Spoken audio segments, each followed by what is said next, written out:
Shine bright up all night. We're never slowing down. That month, I was going through a lot of things in my life, and I was in a really bad mental state, and I just couldn't bring myself together to pray.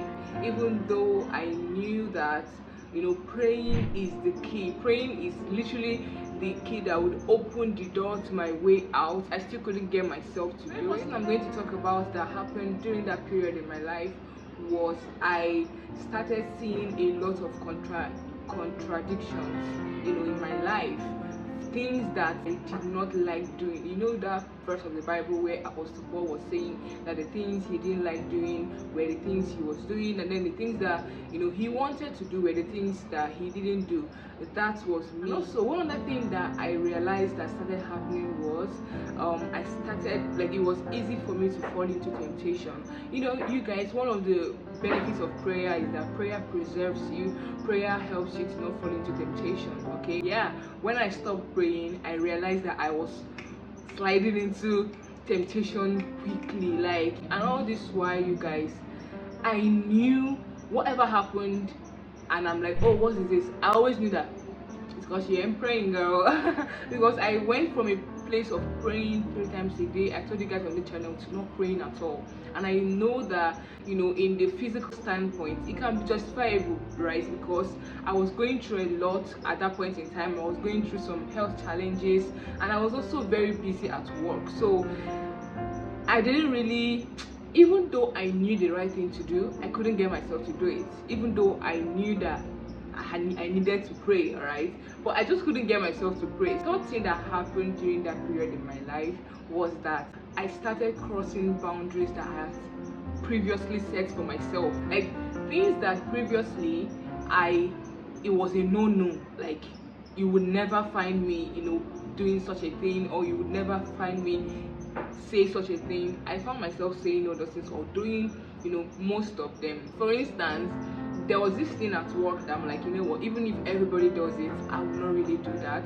Nothing serious, all right, but because of who I am, if you know me, you know that I can really be a no nonsense kind of girl. So during that period, I realized that I could let some of those things slide. I could let people do some of those things around me, and I wouldn't even feel like telling them that you need to stop that. Okay, so I realized that I was being more open-minded to some morally wrong things that I knew were wrong and are still wrong, but I found myself being more open-minded to them.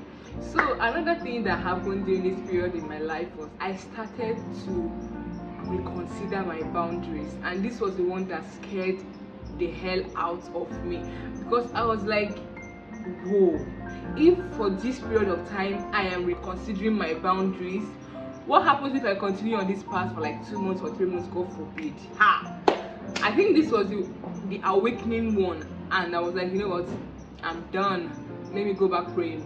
I found myself thinking about removing them, and this is the part where I am going to say that the fact that I came back, or that the fact that I did not cross those things, are just things, are just examples that re-solidifies the fact that it's good to have God. It's good to be born again, basically, because the presence of the Holy Spirit in me, even though I was not praying at that period in time, He was still in me. He lives in me, and is going to remain in me till forever. Okay, so the presence of the Holy Spirit in me, number one, did not let me sink, and did not let me get comfortable in that phase, or in that phase. I was never comfortable. Every single day it was as if I had this call to prayer, this call to fellowship, this call to koinonia. I just kept ignoring it. So it was literally at the point where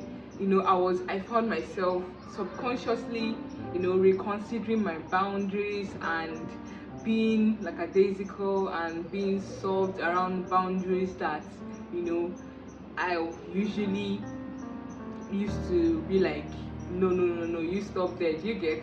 I found myself being a bit more lenient, a bit more YOLO, and I'm like, girl. So when I realized all these things and I sat down and I put two and two together, and I realized that these things were coming from a place of, no fire in my altar, I told myself that, you know what, this is what we have to do, and this is the way forward. It was really hard, but like I said, I always ask the Spirit of God for help, and he helped me, and he's still helping me. So you guys, the reason why I am making this video is to encourage anyone out there who is currently going through what I went through, right?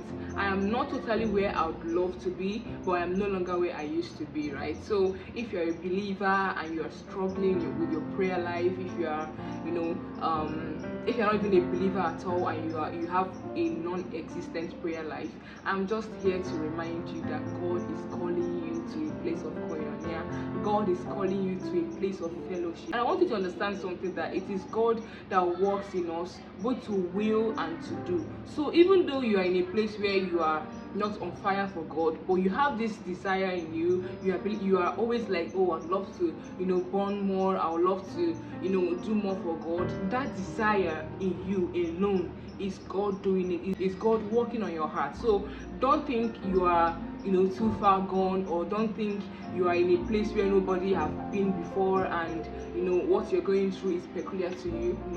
That feeling, that feeling of urgency, that desire to get back to the place of prayer, is actually God working in you. So open your heart more and take the practical steps that he will be bringing your way, okay, so as to overcome this deadly trap of the enemy. So now the practical steps that you can take to leave this trap is that, number one, get accountability partners. I wouldn't say I use this tool, but I know it's a tool that could have worked. But friends basically that you can call and be like, oh, pray for me, I need your prayer. Friends covering you up and praying for God to help lift you up and let your fire start burning again. It is really necessary. Now the next thing to do is to get prayer partners. I say this thing a lot on this channel because I am a living testimony. Prayer partners have helped me so much. Now there is a YouTube channel called Triumph 30 Life, where people come on to lead believers all over the world in prayers 3 times a day, even 4 times. So I'm going to link that channel in the description box so that you can subscribe, set your alarm, wherever you are in the world, just follow the time schedule and just set your alarm. Take it seriously, because what you have to know is that there are things that God will do, and then there are the ones that you must do for yourself. God cannot set alarm for you, man. God cannot do that. Even though he might remind you to set alarm. Would he help us? For sure he will help, but he will not spoon feed us. That's just what I'm trying to say. So there are things that we will do, and this is one thing I've actually come to realize, and that in our walk with God, we have a role to play. Even though we played no role in our salvation, the only thing we brought to the table was the sin that made the need for salvation necessary. That was the only thing we brought to the table. But the truth is that for us to cultivate a vibrant prayer life, for us to grow in our knowledge and our understanding of who God is, we have a vital role to play. So we cannot remain as we are. We cannot know hunger and thirst for more of God and expect him to fill us up. We cannot go to church. We cannot not surround ourselves with like-minded believers and expect to grow. The next thing that I would advise is that you check your group of friends. Check the people that you are closest to, all right? Because most of the times when you start releasing your devotional fire, most of the people to notice it are the people closest to you. And when these people's fire is also burning, you would most likely catch the fire, all right? As they are burning and see people are hanging out, you will catch the fire, and yours will not will not totally go off. So that's the reason why you need like-minded friends. You need believer friends, friends that will spur you to pray, friends that you can easily talk to, and they encourage you. They tell you, I feel the same way too. At times it's not every time that I feel like praying, even though you see that I have this vibrant prayer life.